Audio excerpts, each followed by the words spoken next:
বসেছি মধ্যাহ্ন ভোজনে। তো আজকের লাঞ্চটা কিন্তু ভীষণই স্পেশাল।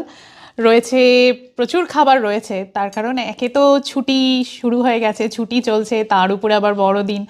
তো একটা জম্পেশ করে খাওয়া দাওয়া আজকে হবে।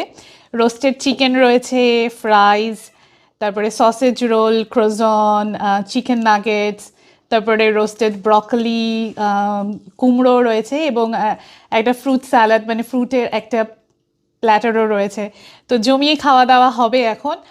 আর এই সময় তো বড়দিনের আগে লোকজন এখানে, বন্ধু বান্ধব, আত্মীয় স্বজন, কালিগসরা একে অপরকে উপহার আদান প্রদান করে। তো ক্রিসমাস ট্রির তলায় প্রচুর যে সমস্ত গিফটগুলো ছিল সেগুলো আজ সকালেই খোলা হয়েছে। প্রচুর সুন্দর সুন্দর গিফট পেয়েছি বন্ধু বান্ধব এবং কালিগসদের কাছ থেকে। অস্ট্রেলিয়াতে বড়দিন এখানকার সব থেকে বড় উৎসব। তো এখানে যেটা হয়, বড়দিন আসার আগে মানে ক্রিসমাস আসার আগে চারিদিকে বাড়ি ঠাড়ি, রাস্তা সমস্ত কিন্তু লাইট দিয়ে দারুণভাবে কিন্তু সাজানো হয় এবং লোকজন যায় সেই সমস্ত লাইটিং দেখতে, ক্রিসমাস লাইটস ডিসপ্লে দেখতে।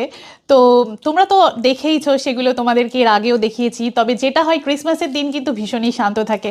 মানে লোকে বাইরে বিশেষ একটা যায় না, যেটা যায় সেটা হলো আত্মীয় স্বজন, বন্ধু বান্ধবদের বাড়িতে দেখা করতে। তো ক্রিসমাসটা এখানে কিন্তু সবাই আত্মীয় স্বজনের সাথে, বন্ধু বান্ধব এবং তাদের সাথে বাড়িতেই কিন্তু সেলিব্রেট করে। দোকান সমস্ত কিছু বিজনেসেস এই দিনকে বন্ধ থাকে, মানে এটা একটা পাবলিক হলিডে, তো সারা অস্ট্রেলিয়া এই দিনকে বন্ধ। তো লোকজন বাড়িতেই সবার সাথে সেলিব্রেট করে ঘরোয়াভাবে। তো সেই ঘরোয়াভাবেই আজকে আমাদেরও উদযাপন হচ্ছে। তো সবাই খুব ভালো থেকো আর সকলকে জানাই বড়দিনের অনেক শুভেচ্ছা। Wish you all a merry Christmas. চলো শুরু করা যাক।